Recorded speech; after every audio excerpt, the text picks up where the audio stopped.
Hola, mi nombre es Cristian Danilo Pérez Cárdenas. Soy estudiante de maestría eh, de la novena cohorte en la Universitaria de Desarrollo e Investigación. Tengo 34 años. Mi profesión es ingeniero industrial. Soy egresado de la Universidad Industrial de Santander, allí en Bucaramanga, en la sede principal. Eh, Tengo experiencia en el manejo de ERP y MRP en la empresa de gaseosas y Pinto como jefe de publicidad, coordinador de publicidad. De igual manera, en la parte docente, pues tengo experiencia desde el 2013 hasta la actualidad con respecto al manejo de cursos pre-ICFES en las áreas de matemáticas y física, ¿sí? Adicionalmente, como docente de aula, eh, también desde el 2013, eh, como docente de aula en distintas instituciones. El Instituto Promoción Social del Norte en la ciudad de Bucaramanga, colegio público ubicado en el barrio San Cristóbal. Colegio La Quinta del Puente en Florida Blanca, un colegio privado. Colegio Técnico Empresarial José María Esteves en el barrio Candiles en Bucaramanga. El Colegio del Sagrado Corazón de Jesús Hermanas Betlemitas en Bucaramanga, colegio privado, ¿sí? En la parte oficial, ya nombrado en el Colegio Integrado Las Mercedes en el municipio de Matanza, como docente de matemáticas titular, ¿sí? Y en la parte de los proyectos he trabajado con Escuela Gauss, con la Corporación Leodoncel, con Formarte, ¿sí? Soy casado. En estos momentos viene un hijo en camino, mi primer hijo. Actualmente vivo en el corregimiento de Santa Cruz de la Colina, cerca al municipio de Río Negro, pero hace parte del municipio de Matanza. Laboro en el Colegio Técnico Agropecuario Nuestra Señora de la Paz y soy el rector encargado de esta institución.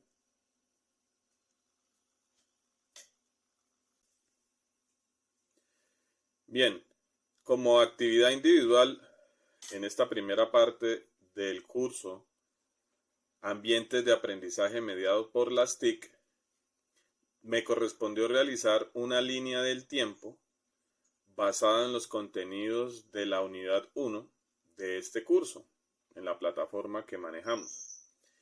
Entonces, la línea del tiempo viene conformada de la siguiente manera, ¿sí? El título, que se le puso la evolución de las TIC en educación, viene distribuida en las siguientes partes.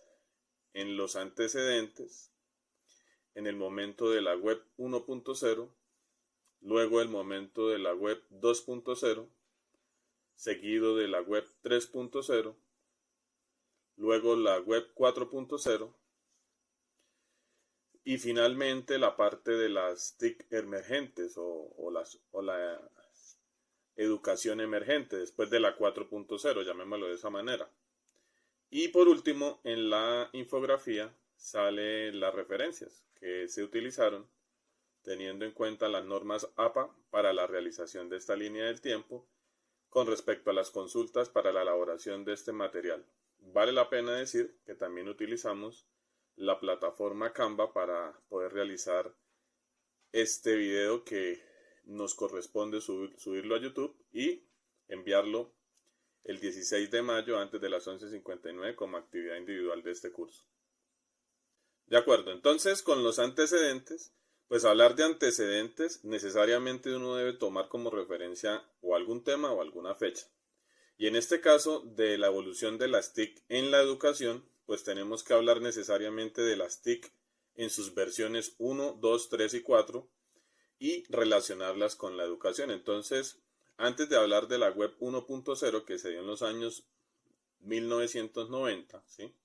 Pues debemos darnos cuenta que la tecnología viene relacionada con la revolución industrial y desde luego de la edad de piedra cuando los humanos empezaron a comunicar a través de tablas o registros en las paredes, ya luego el uso de la imprenta o el uso del papel para la historia, ¿sí? el uso de la máquina de escribir, y cuando aparece el primer computador, ¿sí?, en el siglo XX, pues esos son los antecedentes para nosotros poder llegar a hablar de educación. Entonces, poco a poco, este tipo de herramientas se fueron incluyendo quizás en los países más desarrollados antes que en el nuestro como Colombia, pero hoy día pues vemos que ya es un hecho que todos los países tienen al menos el dispositivo hardware, que es el tema que permite el avance del desarrollo tecnológico también en la parte educativa. Continuando entonces con la explicación de la infografía, pues desde luego es importante darnos cuenta que la web 1.0, esa era tecnológica, en la educación también fue afectada. Básicamente, ¿de qué trataba este web 1.0 en términos generales? Era la posibilidad de tener información, ¿sí?, estática en un solo sentido, y básicamente las empresas, la industria, en este caso de la educación, pues se veía beneficiada, por ejemplo, para que sea muy claro la intención de dar la explicación allí con este web 1.0, un documento que quedaba estático, un documento que se producía a partir de los autores y que se podía reproducir. Entonces, un ejemplo muy claro en la educación fue el CD de Encarta 2000, venía con versiones 98, 97 y 95 también, en donde los estudiantes de la época que teníamos acceso de pronto a algún computador, comprábamos el CD, y en el CD de Encarta pues encontrábamos la información de muchas cosas o muchos significados o muchas, digamos, recopilaciones históricas de ciertas materias, pero no había la oportunidad de uno retroalimentarlo. Entonces, cuando se llamaba la palabra investigar en Encarta, uno entraba y referenciaba o copiaba la información que estaba allí, y esa era la solución de la tarea que uno presentaba a los profesores. Básicamente era solo acceder a un proceso de lectura de la información. Continuando con la web 2.0, pues entonces esa es como la evolución. Ya se permite entonces la comunicación de la información entre los usuarios. Entonces, volviendo al ejemplo anterior, ya no era solamente quien hizo el Encarta y reprodujo en ese CD la información quien nos transmitía, sino que el señor o las personas que quisieran colaborar en la atribución o en la conformación de información o datos en un documento se podían ir comunicando. Entonces, un ejemplo claro de lo que puede ser web 2.0 fue cuando apareció el Messenger, ¿sí? El Messenger en algún momento le permitía comunicarse con personas de otra parte del mundo a través de la red de internet y compartir documentos. O por ejemplo, lo que conocemos hoy día como un documento compartido por Google en la nube, supongamos. Entonces, lo que yo iba actualizando, la otra persona lo podía revisar porque era fácil compartir la información. Entonces, podían retroalimentarme si yo me equivocaba, y desde luego eso también permitió que en la educación los estudiantes dieran un paso más adelante al respecto de la presentación y del objetivo de la investigación a veces en el aula de clase, ¿sí? Por ejemplo, Wikipedia. Wikipedia hoy permite que alguien pueda ¿qué? Modificar o editar la información que allí aparece. Entonces, básicamente, fue como la intención de armar una comunidad que colaboraba entre todos de construir la información y se podía modificar. Ese es como el ejemplo perfecto de la web 2.0. De la misma manera como la tecnología iba evolucionando, pues el proceso educativo debía irse adaptando a las necesidades que iban apareciendo en el camino. Entonces, en el año 2006 ya se define de parte de la industria y de los científicos la era digital o el web 3.0. Entonces, básicamente, allí no solamente se permitía compartir información entre los usuarios, sino que, por ejemplo, el estudiante y el maestro podían ir interactuando a través de plataformas. Entonces vamos a dar un ejemplo de lo que pues, de pronto nosotros conocemos hoy. La plataforma Khan Academy le permite a los estudiantes y a los profesores ir desarrollando sus actividades, ¿sí?, en la versión 3.0, y los profesores ir evaluando al mismo tiempo que el estudiante va realizando la actividad.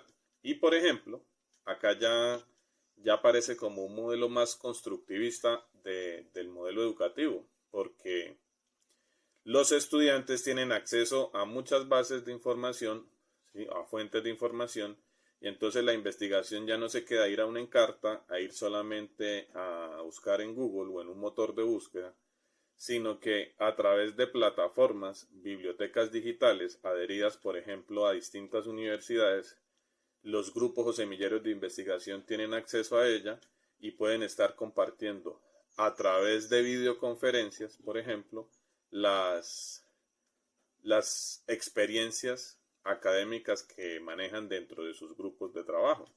O el profesor ya puede empezar a mostrarles simulaciones, por ejemplo, de explicación de fenómenos naturales a través del uso de la computadora, y los mismos estudiantes pueden cambiar las variables y sacar conclusiones acerca de ellas.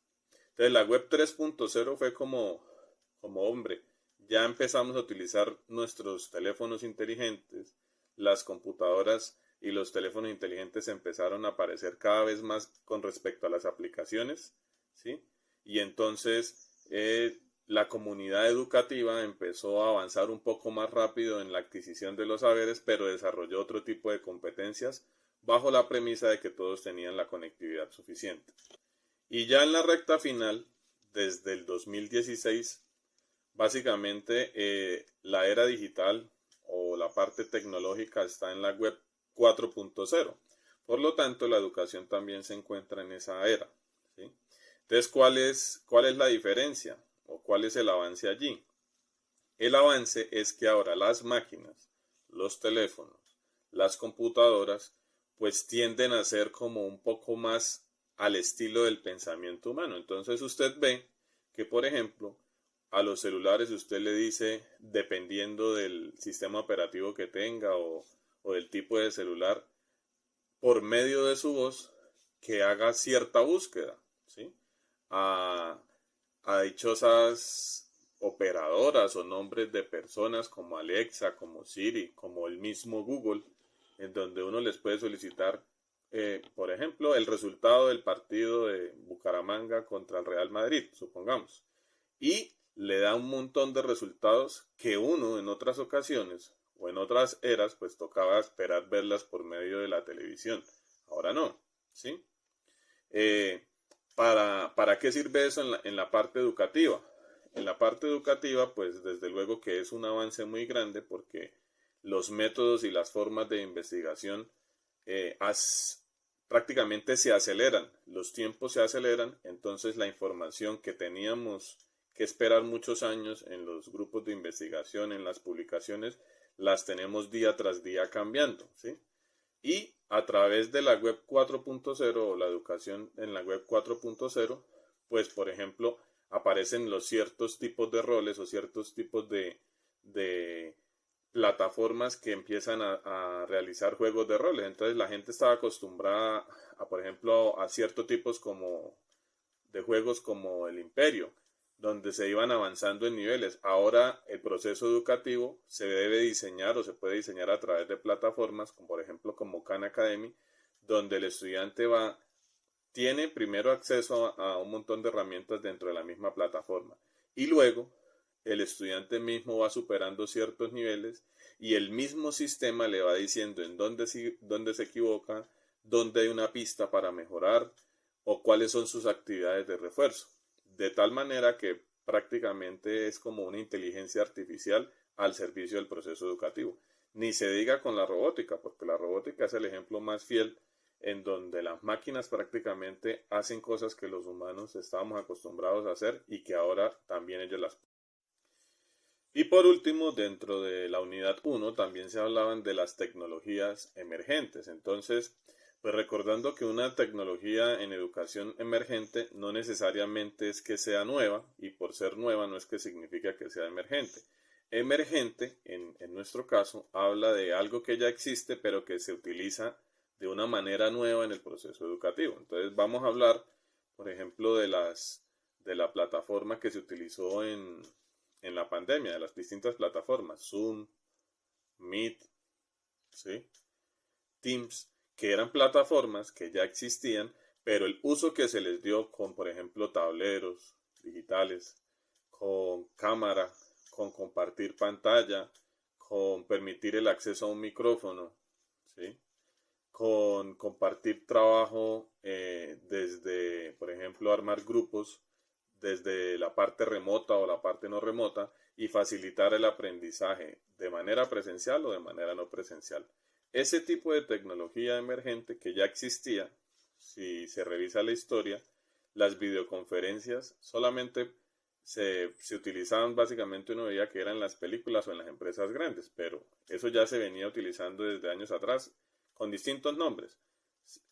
Un ejemplo claro es el antiguo Skype, que es el que adoptó ahora Outlook o Hotmail, que eso desde mucho tiempo atrás se utilizaba. Sin embargo, con lo que ocurrió en la pandemia, pues vemos que este tipo de tecnología pues permitió que el proceso educativo se pudiese dar y abre nuevas ventanas, por ejemplo, para la gente que no tiene acceso a la presencialidad, que se pueda seguir preparando y que tenga prácticamente acceso a la educación desde cualquier parte del mundo sin necesidad de estar presencialmente. Entonces, pues esa es la explicación de de la línea del tiempo. Finalmente aparecen las referencias que se utilizaron, ¿sí?